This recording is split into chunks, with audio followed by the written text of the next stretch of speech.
go ahead and get started. And clearly you can tell by looking at the clock we were following Longo time, so promptly at 10:30 means 15 minutes late. So we're going to try and keep ourselves on track going forward. Sorry for that. Very pleased to be able to introduce you to our colleagues from Catton. My co-chair Saul and his colleague and partner Feng are going to spend some time today talking to you about investment to and by Chinese investors. Saul concentrates his practice in the area of tax and corporate planning. He works with corporations, private equity, venture capital, and also spends a lot of time involved in international transactions. He is a very frequent speaker who has degrees from both the University of Illinois and Harvard Law School. He's on the board of directors of First Bank of Highland Park, the Gastrointestinal Research Foundation, the Jewish National Fund, and the Association for Corporate Growth. So he is very active out in the business community. And we're also pleased to have with Saul today Feng, who is the chair of Catton's Asia-China practice. He emphasizes his legal practice on advising with China-related investment transactions. He's worked with international law firms previously to joining Catton in Shanghai, Beijing, and Chicago. He focuses his advisory legal assistance in joint ventures, WOOFIes, and distribution and franchise relationships, and has been involved in many cross-border acquisitions with a variety of industries and businesses. He sits on the board of directors of several Chinese companies and serves as general counsel to dozens of cross-border private equity funds and technology companies doing business in China. So with that, please help me in welcoming Saul and Feng. I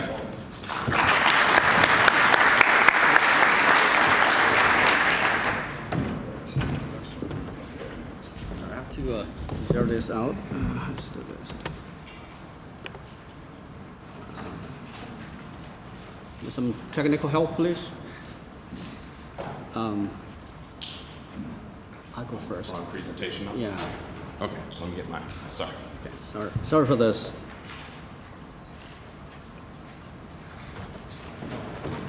Like this.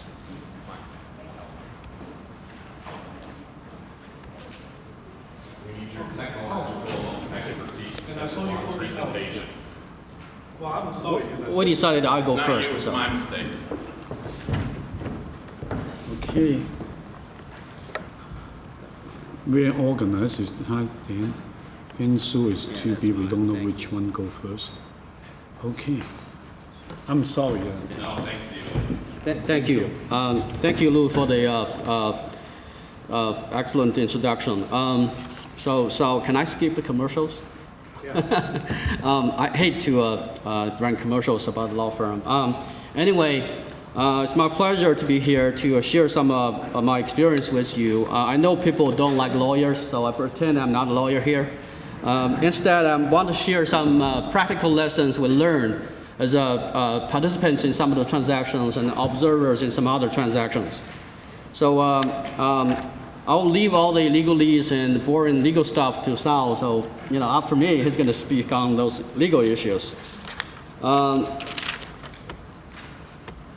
Okay, go ahead. Let me see.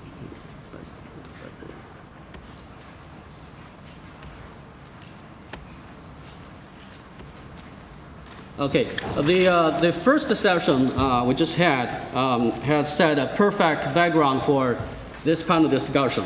What is happening? From what I heard from the excellent panelists, to summarize in some bullet points, China somehow, at least for now, avoided recession, but unfortunately has created a huge bubble in economy. And doing business has become very expensive now in China. And I'm living through this now as of today because I'm setting up our Shanghai office, and I found out that the salaries of the secretaries went up about twice since about a year ago. And Chinese companies have become richer and somehow overly confident, and they're eager to show off their buying power in the U.S. and in Europe. So we heard rumors that some U.S. manufacturers are bringing back manufacturing jobs in the U.S. At the same time, some Chinese companies are entering the U.S. market for service and for product sales. So it seems like the train is coming. We have seen a steady deal flow from China into the U.S. during the past 2 years. But I'm also a little bit pessimistic because based on my experience, I think there is unreasonable exaggeration by the media on both sides. In the U.S., if you read the newspapers, looks like there is an invasion by the Chinese company into the U.S.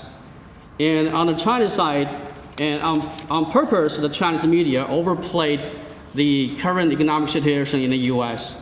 I'm not sure how many of you heard the story about the $1 sale of a rundown house in Michigan, but that was a top headline news in some of the Chinese media, even in some mainstream medias. So to some Chinese media, to Chinese readers, and U.S. is in horrible trouble, and everything is on fire sale. So that's why I think you're going to see a lot of inquiries from China. And I believe many of you read about the proposal by 2 legislators about 50 million, if you spend 50 million from China to buy a house in the U.S., they will give you a visa for 3 years to live in the U.S. And that was translated into, $500,000 to buy a green card in the U.S. There are a lot of inquiries from China, and everybody in China think U.S. is in big trouble. It's now to buy into the U.S. and everything is very cheap in the U.S. I think that's a big exaggeration. I travel between China and U.S. very often, and during my recent trip at a dinner table, one of my a good friend, who is very rich now in China by being very entrepreneurial in setting up some business, he looked into my eyes and said, how is life in the U.S.? How is the family? How are the kids? And let me know if you need some help. So I mean, he's been very kind and very sincere. But I think there is a general misconception in China that U.S. is like hell now in terms of life. That has been overplayed by the Chinese media. That has also encouraged many Chinese to come to the U.S. to save the U.S., to save Europe. So I think that's what we're going to see. A lot of inquiries from China continually coming to the U.S. As a background, during the past 15 years, I've been representing primarily U.S. manufacturers in setting up joint ventures, doing acquisitions in China. And only during the past few years, we started to represent inbound investment from China. I think because the fact that we have better lawyers and I'm resident in the U.S., we probably have a larger share of representing, handling inbound investment from China than many of our competitors. But based on my experience, I think it's a more realistic assessment of the situation is we do see increasing investment from the U.S. into China. From China into the U.S. But I don't think China is going to take over U.S. And run all of us out of business very soon. Yes, we do see investment from China, but most of the deals we do are still representation of the U.S. business in China. So I think for the reasonably near future, I'm still on your side, so don't worry.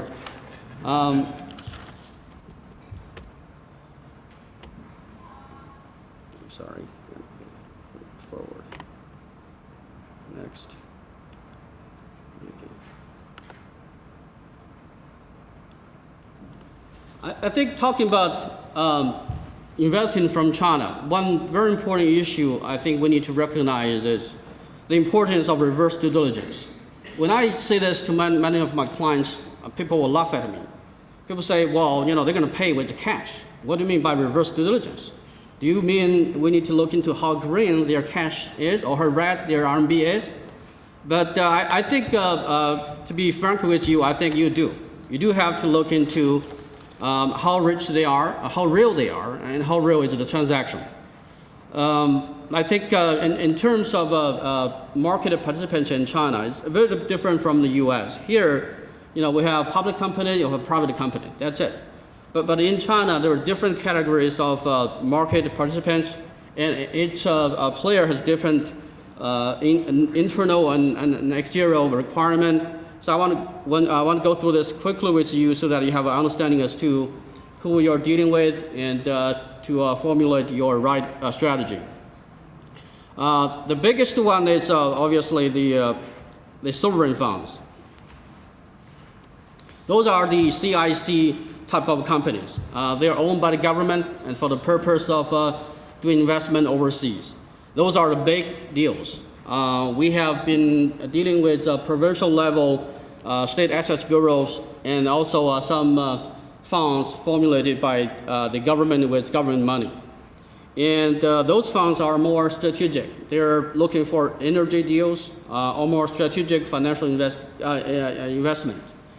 And the second category is the state-owned companies. I know that our friends from China Telecom will be speaking this afternoon, and welcome to Chicago. I think those companies are large. They have strategic reasons for entering the U.S. market, for the market share, for the business. And I think they will be the real players in the inbound investment market. Ambitious and optimistic private companies. Those are probably the most creative investors from China. They are very serious about the market and their position in the market. You have heard a lot of acquisitions by the Chinese auto and auto part manufacturers in the U.S. and in Europe. I think they are the value seekers. They study the market carefully. They know what they need. They know that by investing in the U.S., they will have a better chance to become a global company. Desperate manufacturers and exporters. I think our previous panel discussed the increasing cost of manufacturing. So to most manufacturers in China, the margin has become very small. To survive, they're coming to the U.S. to buy the distributors. So hopefully, they are hoping that by buying the distributors, they could capture not only the manufacturing margin, but also the margin of the middleman. We have seen a decent amount of deal flow in that area. The bargain hunters, as I said, remember that $1 house sale news in China. Many people in China think the U.S. is on fire sale, everything is cheap. So they come into the U.S. to buy some companies out of bankruptcy. They are interested in some core assets, machinery, technology, brand name. And we have seen quite a few inquiries from China try to buy some brand name of existing U.S. companies. They know that to cultivate and establish brand name will take years and a lot of money. So they are trying to get a shortcut to buy some existing U.S. assets. Fashion followers.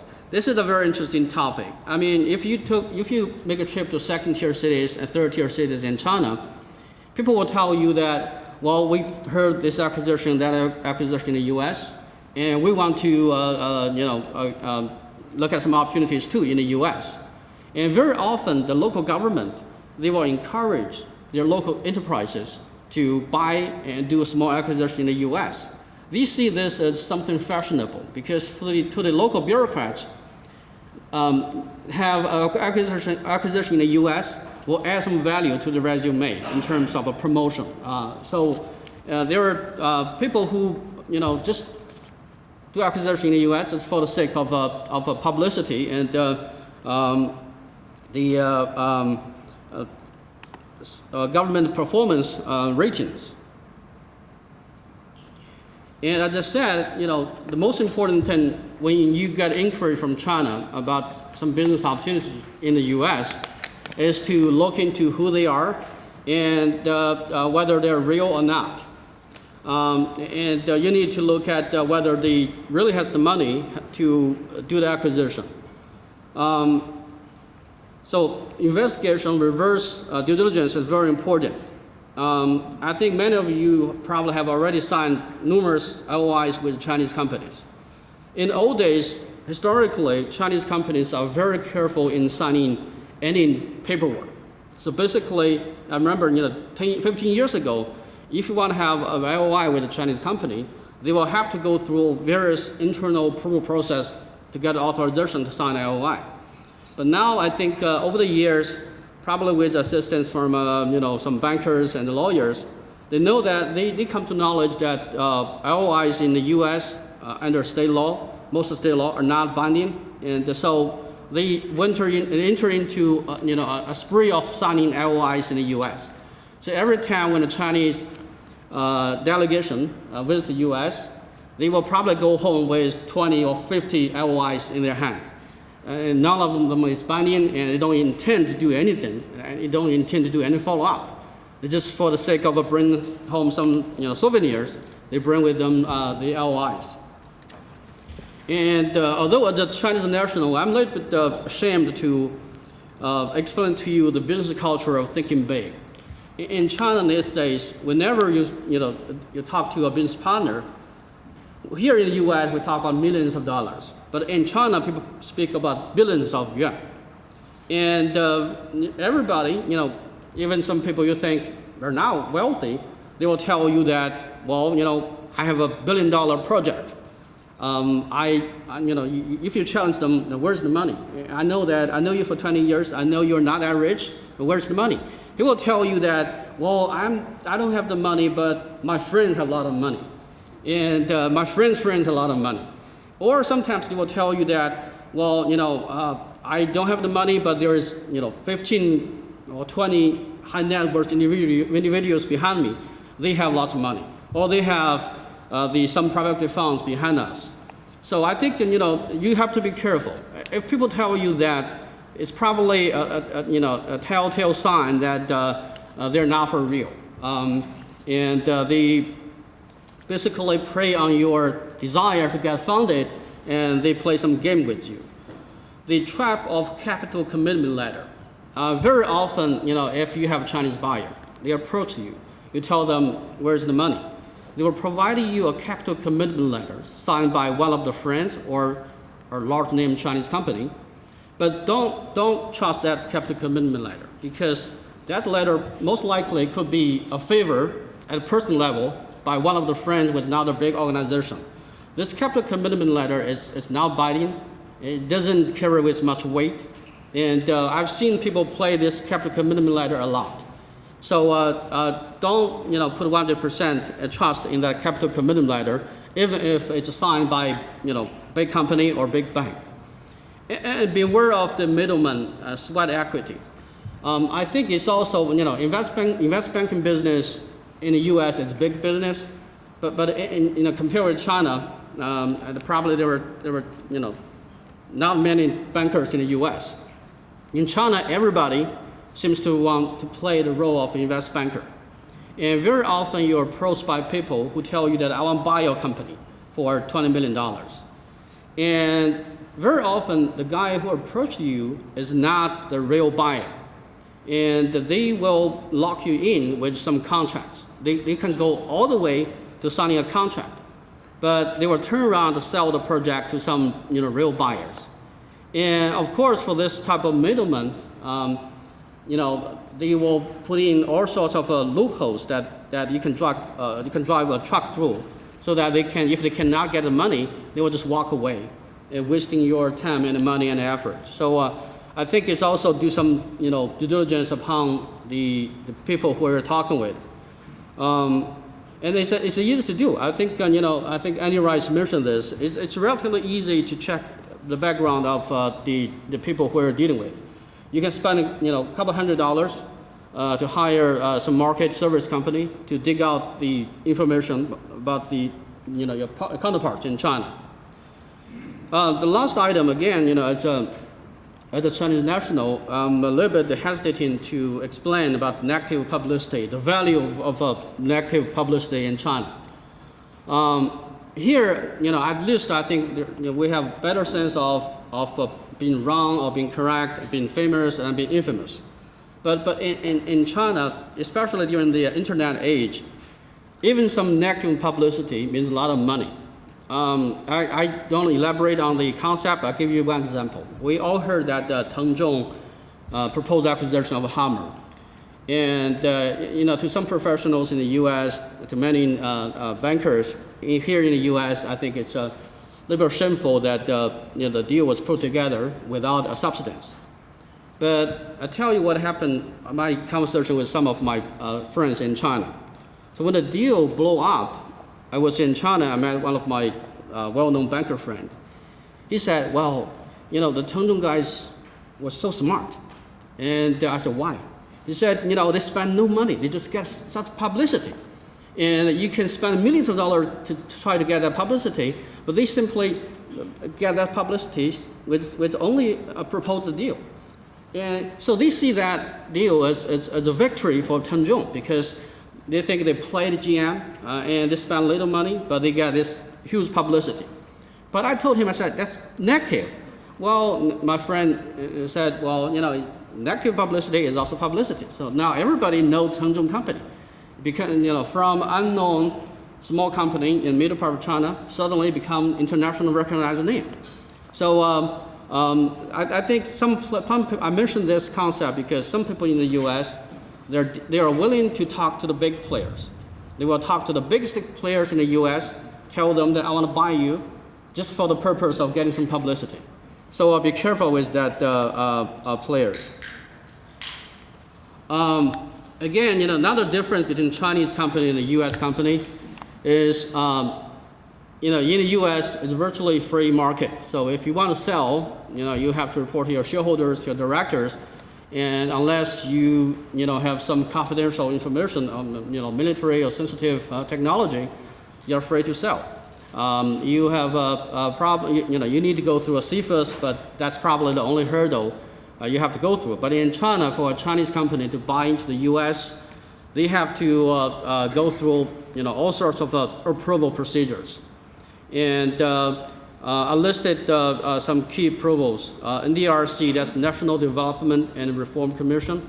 That's the old planning commission.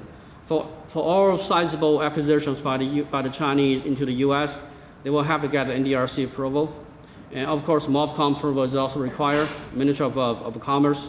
SAFE is the Chinese currency state administration of foreign exchange. So to spend the Chinese money to buy the U.S. in U.S. dollars, they have to get approval from the SAFE. And also I want to share with you some insight I have. I've been, luckily, on both sides of the table in different deals. Sometimes I represent the U.S. sellers, and on other deals I represent the Chinese buyers. I think the Chinese very often to play the game of a government approval use that as a double-edged sword. On the one hand, they do have to get all the approvals from the Chinese government before the deal can be consummated. On the other hand, they very often purposefully use that as a way to get out. Basically, they sign all the contract with you, spend all the money on the fees, legal fees, banking fees, and if they think at one point they think they have earned that negative publicity, they will tell you that, well, the deal is shut down by the government. I cannot get government approval, so the deal is off. I've seen people playing that game a lot, so be careful with that. And also, if you are dealing with a Chinese investor, Chinese buyer, and you mention this, all the approvals, they will if they tell you, I don't think I have any problem. I think we got all the approvals. They must be lying. And the government will not give them a pre-clearance unless the government have got the signing contract and some sort of verification that U.S. CFIUS will not be blocking that deal. So be careful with the approval process. The negotiations, I think, and compare with the reverse due diligence, the approval process, negotiations with the Chinese tend to be a little bit straightforward, more straightforward than the U.S. Obviously, price tag is a big issue. Remember that $1 wholesale story. The Chinese think the U.S. is on fire sale. Everything should be cheap. They will be very different from the Japanese buyers many years ago. So the Chinese will bargain hard on the price. And control issues. For state-owned companies, control is a must. So when they acquire in the U.S., either it's 100% acquisition or they must have the control interest in the company. I think sometimes this creates an issue with our private equity investors. Arrangement with affiliates. Chinese companies, typically they have the family concept. Basically, whatever my brother has is also mine. And so for some companies in the U.S., even if there is another smaller shareholder, they still treat that U.S. subsidiary as a wholly owned subsidiary. So they will move assets, move technology, move IPR to the Chinese parent company without approval of the other shareholders. We have seen that behavior quite a bit, especially in terms of licensing arrangement. So I think this one thing that you need to be careful with. Governing law and dispute resolutions. I think this is a more legal issue, but keep in mind, very often the Chinese buyers will see this as a sovereign issue. They will fight to the last minute. They will insist on Chinese law being the governing law, and the Chinese court or Chinese CTEC arbitration being the final dispute resolution mechanism. It's hard to negotiate. Very often, especially they're telling you that I'm buying you, so you have to play my role. Even though they don't know which way the law and the dispute resolution mechanism actually cut. Documentation process. Again, as I said, when dealing with the Chinese, the documentation process is relatively simpler and easier, unless they're represented by somebody like me. But typically, the Chinese don't like heavy documents. They like a simple document, but to the seller, that's probably good news because you got to pay with cash and you make less representative warranties. That's what your dream come true. And very often that I think for the U.S. sellers, obviously you care about the cash. Also, you have other constituencies you need to care for. You need to ask the plans of the Chinese company. I mean, some real Chinese buyers, they have a plan in the U.S. They don't think they want to just buy the company, shut down the company, move everything back to China. For the real players, they want keep the U.S. plan operation, keep the existing management employee, and to increase the market share in the U.S. But there are Chinese companies who, as I said, the bargain hunters, they came to the U.S. primarily for the purpose of some valuable assets, technologies. And they're coming and then, as soon as they get the control, they will liquidate the company and move all the valuables to China. So this is probably something you need to discuss with them when you negotiating contracts. Signing and closing. Again, I think many Chinese companies will sign a contract with you without the intention to close. The whole purpose of their entering into a transaction with you is for the PR stunt.